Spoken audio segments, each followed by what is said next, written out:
what we have found through research is that PCs is where children spend a lot of their time gaming. Gaming is anything from Fortnite to Call of Duty to solitaire and, you know, Candy Crush. I mean, like gaming it's a very big term in terms of what kids are doing online on their computers.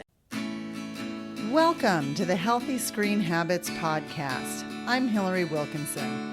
Whether you're starting your parenting journey with a newborn or looking to connect with your teen on technology, let's learn some new healthy screen habits together.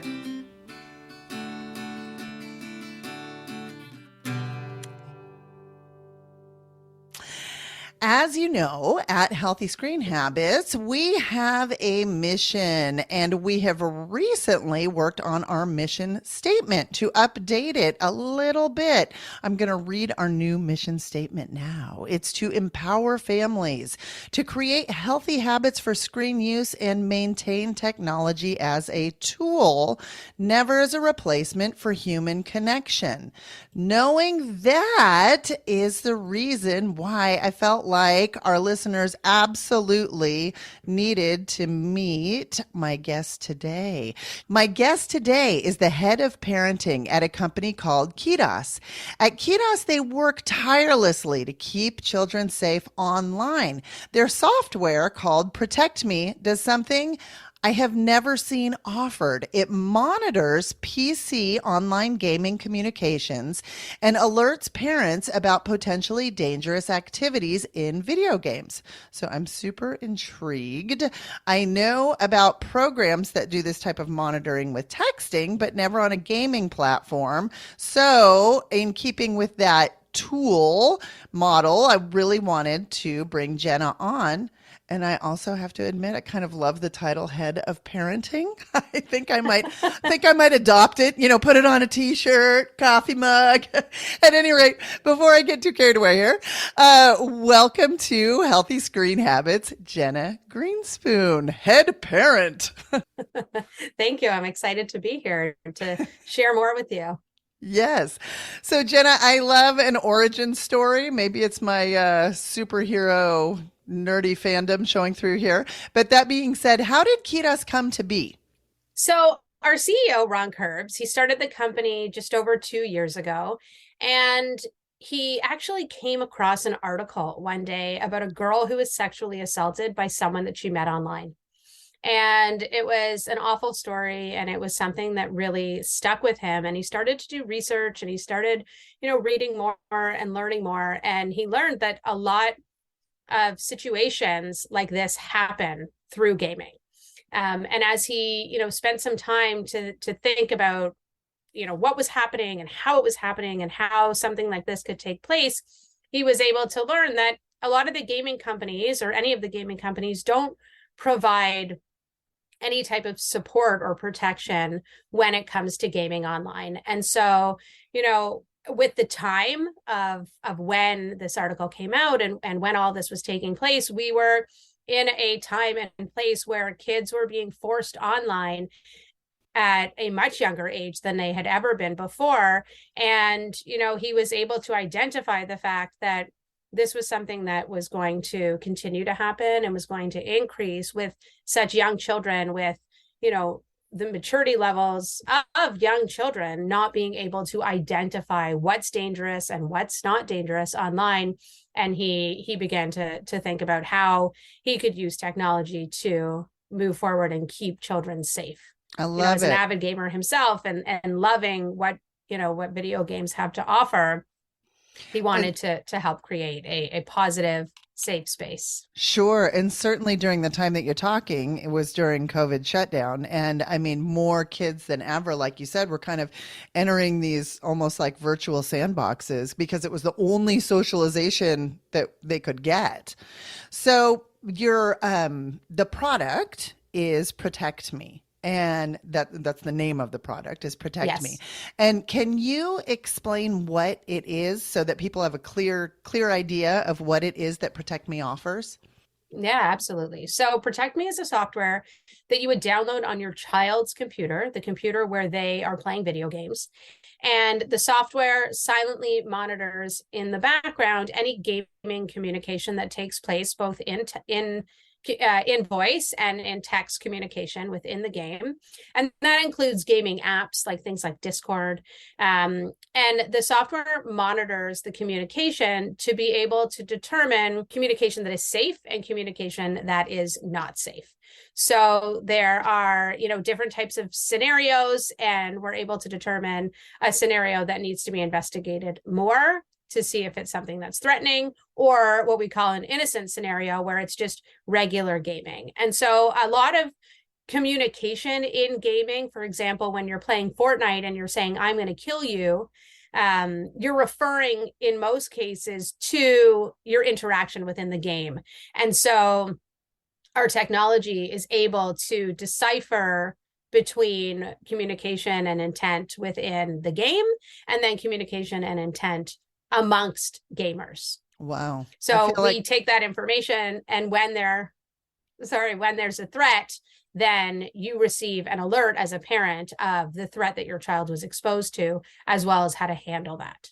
Oh, I feel like the AI is getting to the point where I would appreciate it in my head, because lots of times I don't even understand the intent of somebody talking to me. So it's amazing that you can have a program that can determine intent within a game. That's crazy. So from what I understand in diving around in Protect Me and doing all this stuff, um, it's offered on PC gaming type stuff, not like console type gaming. Can you define the difference between online PC gaming versus traditional consoles so people will know whether this is a product that fits their household or not? Yeah, absolutely. So when it comes to online gaming on a PC, the trend has been for kids to game on PCs. Most, especially in this day and age, kids have access to a computer. They're using computers for school, they're using computers for their hobbies and everything else. And kids are now gaming on computers. So there are lots of different gaming consoles.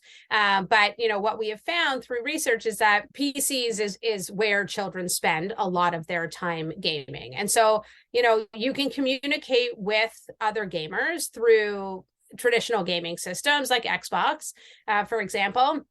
However, at this current time, our software is for kids who are gaming on their PCs. Now, Right. gaming is anything from Fortnite to Call of Duty to solitaire and, you know, Candy Crush. I mean, like gaming it's a very big term in terms of what kids are doing online on their computers. And so while we're monitoring for threats, there are many games that don't have in-game communication, but that kids are using the different apps such as Discord in order to be able to communicate. So, it doesn't necessarily matter what game they're playing. The point is that they're playing games socially online with friends, whether they're talking to them, through Discord or through the in-game chat. Right, right. I just want to make sure that everybody understands that this product is something that gets downloaded onto a computer. So if you are a Correct. family that only games on traditional consoles, like the PlayStations, like the Wii's, etc., this product wouldn't work for them. But I understand what you're saying as far as like the method of choice for most kids is to be on a device of some sort. Correct. Yeah. Okay, so when we come back, I'm going to ask Jenna about areas of concern for parents to know about if they have gamers in their house. Are you looking to get your child a phone but don't know where to start? Good news. Healthy Screen Habits has done the legwork for you, and our answer is Gab Wireless. Gab Wireless created the phone that parents have all been asking for. It can text but doesn't receive or send pictures. It looks like a smartphone with a touchscreen, has talk, text, calculator, calendar, FM radio, and alarm functions, but no internet. Setup is super easy. Plug it in and start charging. Activation is free, shipping is free, and the best news is that Gab Wireless phones start at under $100. Now, Even more good news. You can get $5 off your order of a Gab wireless phone by using the promo code HSHabits. That's HS Habits, like healthy screen habits, but short. You can find a link to Gab Wireless under the Tools tab on our website at www.healthyscreenhabits.org. Press and hold the tab menu and look under Products We Endorse in the drop-down menu. My guest today is Jenna Greenspoon, a mom of 4 and head of parenting at Kidas, a company whose vision is to provide protection for online gamers. They want every child to be protected in every game, and for parents to have access to the information needed to have open and honest conversations. Jenna, this area of online gaming is kind of a slippery slope. I know we get lots of families who are in distress surrounding this area. And I really appreciate and like how Kidas is working to de-stress some of this and provide this helpful tool to help parents in navigating these, like what I referred to them earlier as like these new digital sandboxes or digital parks, if you will. Because when thinking about the internet, it's always helpful to remember that the internet is a place, and every place has areas of safety and areas of concern in our physical world as well as our online world. So I figure you're kind of the expert. So I want to ask, what are the biggest areas of concern with online gaming that you guys have seen? Yeah, so that's a great question. So, I mean, one thing that parents will probably automatically think of is contact with a stranger. So when you're playing video games online, your kids are playing with people they know and many, many people that they don't know. And so there's a lot of concern the same way in the real world when you go to a park or a party or anywhere else that parents are concerned about their kids interacting with strangers. It's no different online. When it comes to interaction with strangers, there's concerns of sexual harassment, sextortion, which is when an online predator will ask your child for some type of sexually explicit photo, for example, with the intent of using it to extort them later, or interaction with a predator in general, and then the concern that they may try and lure them to meet in public. So that's a huge concern with online gaming. There are privacy violations where your kids may share personal information, the school they go to, where they live, their address, social security number, a credit card, anything along those lines. Cyberbullying is, a very, very big concern. It has taken, our traditional bullying to a whole new level where kids no longer feel safe in their own homes, being bullied, online and through online gaming, exposure to inappropriate content, hate speech. I mean, the list really, really goes on, but those are many threats that we are concerned about and that we see. There's also threatening to harm others, threatening to harm yourself. There are a lot of threats that are areas of concern in online gaming that we need to keep our children safe from. And Protect Me is able to kind of filter for those? Protect Me monitors for all of these different types of threats. I should say monitor, not filter. And the different threats. Correct. And the software is monitoring for all of these types of threats. And then depending on your child's age, the threat, that sort of the level of severity, we'll say, for each threat depends on, what happened, what was said, what age it was said to, if your child said it or it was said to your child, or was your child exposed to it in a conversation that they were listening to. All of these pieces are taken into consideration when determining the severity of the threat. Okay. So that's an area also where I think that Kidas has done an interesting thing with Protect Me. We took it for a trial run, and we had some very happy lab participants who were told, hey, go game and try this out. So can you explain the age gradient breakdown on how you determine, say, what's threatening or what's a bad word to a to an 8-year-old is not going to be the same as what you would be flagging for a 15-year-old. And can you talk about that a little bit? Yeah, absolutely. So at the time of sign up, you will be asked to indicate the age of your child. And we need to know the age of your child so that we can send you appropriate reports and so that the algorithm understands the age of your child. And like you say, what is appropriate for an 8-year-old is, or what's appropriate for a 14-year-old is not appropriate for an 8-year-old, for example. And so our recommendations and the algorithm is all divided up into these age groups to be able to determine what is appropriate and what is not. So in the gaming space, there is a lot of trash talking, for example, Yes. that takes place within games that is considered sort of appropriate and part of the gaming culture. It's our job to determine when it is too much. So, for example, flaming is something that we would monitor for that is excessive aggressive language. And that is something where what's appropriate for different age groups, you would get a different type of alert. So, my 13-year-old may say something or be engaged in conversation that if my 8-year-old was a part of would not be acceptable. And so she would come home, or we would be alerted of, say, an orange alert. So it's green, yellow, orange, and then red. Green being great, nothing concerning, and red being an immediate alert, are most concerning.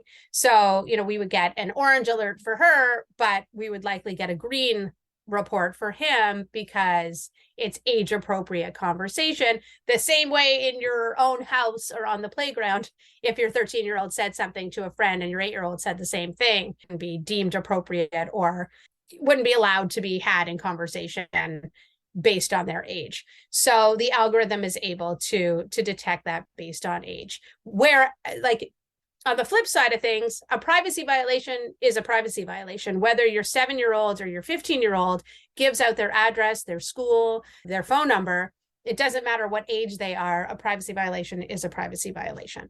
And so we're able to determine those different things based on younger and older ages. And then the recommendations that you get that are written by our experts. So for every threat that you get alerted of, you will also receive, we'll never just say, hey, FYI, this happened, and then sort of hang you out to dry.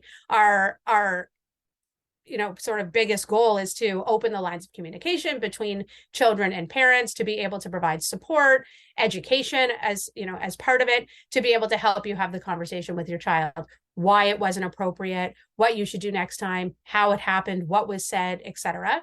So do you guys offer like conversational starters, or is there a guidebook? Yeah, so for each alert that you get, you will get a personalized recommendation. So within the report email that you get, your recommendation will be hyperlinked. So you can click and go directly in that moment to read what the recommendations are.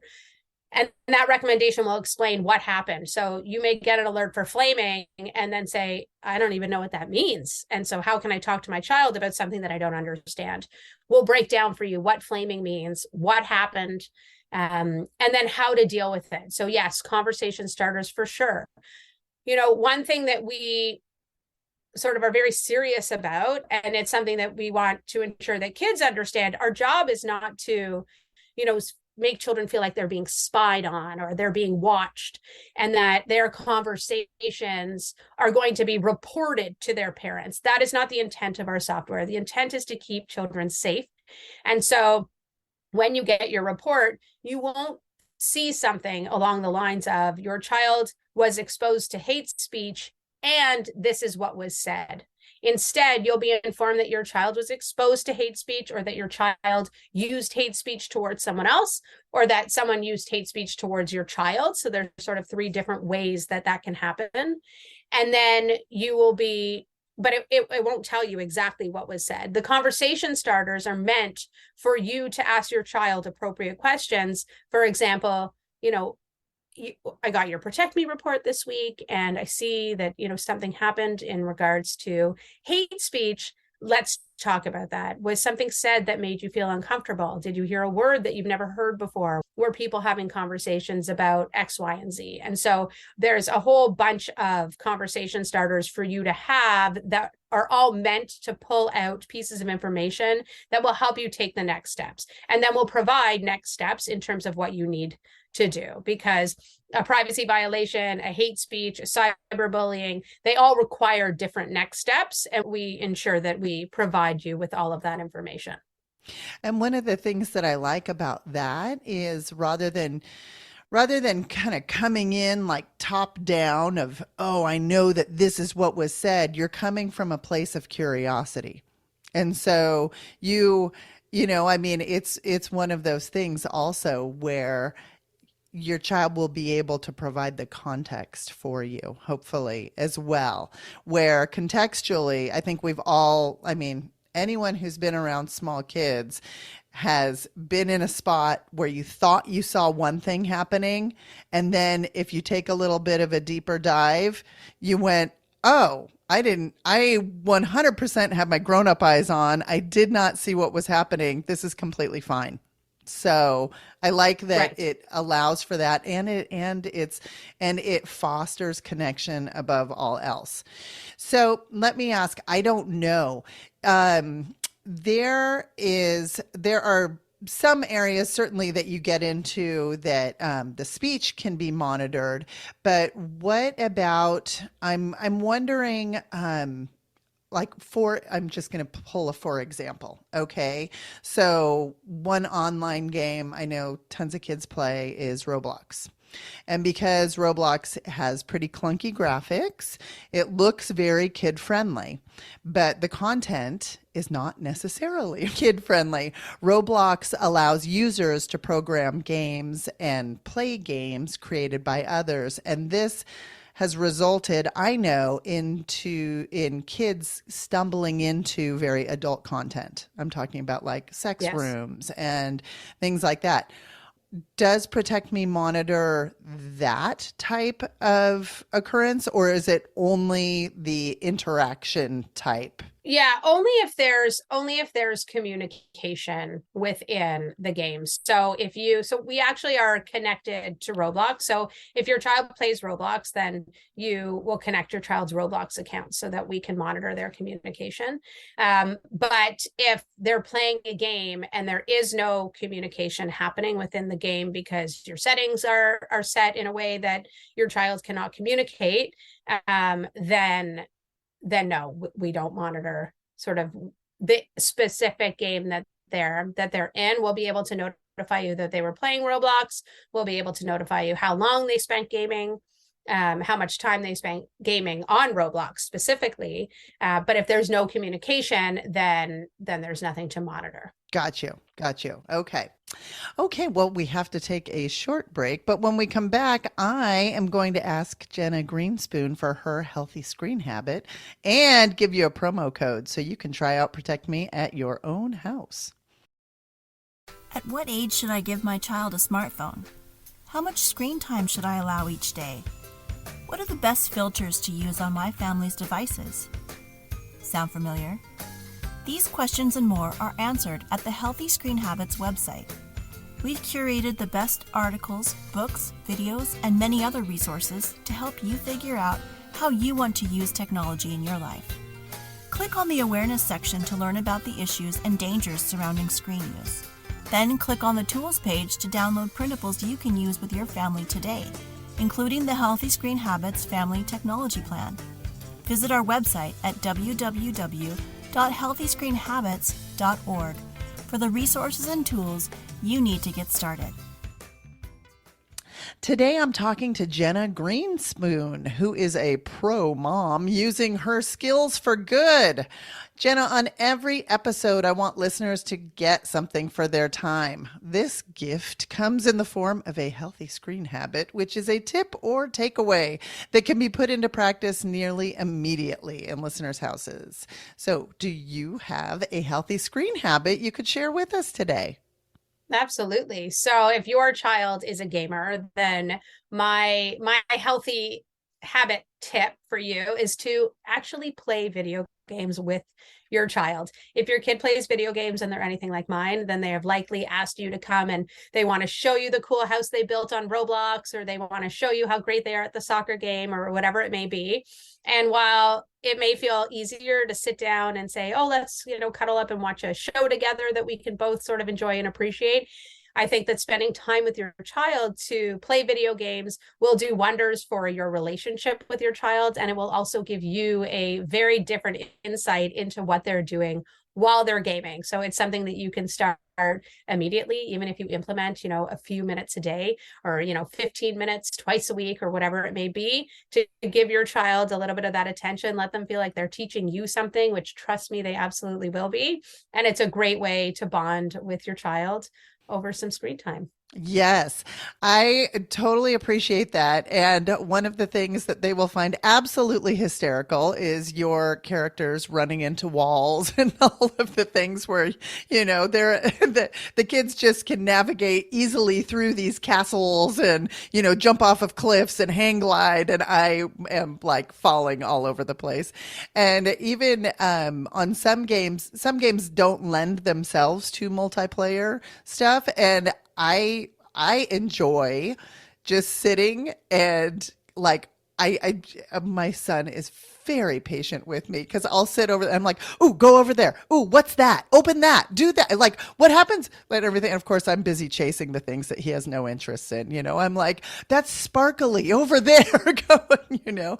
But it achieves the same type of bridging activity, and it's really fun. I agree with you. For anyone who would like to try out Protect Me, we have a promo code for 2 months of free service. Sign up with the promo code HSHabits. It's like healthy screen habits, but shorter. That's HSHabits. And you get 2 months for free. If you have PC gamers in the house, this is the thing you've been looking for to foster communication and connection through safety. This promo code, a link to Kidas, and a complete transcript of this conversation can be found in today's episode show notes. Get there by going to healthyscreenhabits.org. Click on the podcast button at the top of the page and scroll down to find this episode. Jenna, I hope lots of people try it out and use that promo code HSHabits. Thank you for being here today. For more information, you can find us on Instagram and Facebook at Healthy Screen Habits. Make sure to visit our website, healthyscreenhabits.org, where you can subscribe to the show on Apple Podcasts or via RSS, so you'll never miss an episode. It's free, it's fun, and you get a healthy new screen habit each week. While you're at it, if you found value in this show, we'd appreciate you giving us a quick rating. It really does help other people find us and spread the word of healthy screen habits. Or if you'd simply like to tell a friend, we'd love that too. I so appreciate you spending your time with me this week, and I look forward to learning more healthy habits together.